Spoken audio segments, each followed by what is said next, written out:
ପିଲାମାନେ ସବୁ କେମିତି ଅଛ? ଭଲ ଅଛୁ। ପାଠ ପଢୁଛ ସମାନ ଦେଇକି? ହଁ। ତାହେଲେ ଆଜି ତମେ ମତେ କିଛି ଖରାପ ଅଭ୍ୟାସ ଆଉ କିଛି ଭଲ ଅଭ୍ୟାସ ବିଷୟରେ କହିବ। ଜାଣିଛ? ଜାଣିନ? ତମର ସବୁ କଣ କଣ ଭଲ ଅଭ୍ୟାସ ଅଛି କହିପାରିବ ମତେ? ହଁ? ବ୍ରଶ କରିବା ଗୋଟେ ଭଲ ଅଭ୍ୟାସ ନା ଖରାପ ଅଭ୍ୟାସ?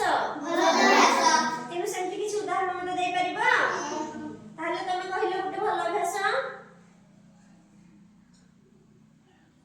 ତମେ ଗୋଟେ ଭଲ ଅଭ୍ୟାସ କହିଲ? କହିପାରିବ? କଣ? ବ୍ରଶ କରିବା। ତ ମୁଁ କହିଲି ତମେ ଗୋଟେ କୁହ। ତମେ କହିଲ ଗୋଟେ ଭଲ ଅଭ୍ୟାସ। ଗାଧେଇବା ଗୋଟେ ଭଲ ଅଭ୍ୟାସ ନା ଖରାପ ଅଭ୍ୟାସ? ଭଲ ଅଭ୍ୟାସ। ଗାଧେଇଲେ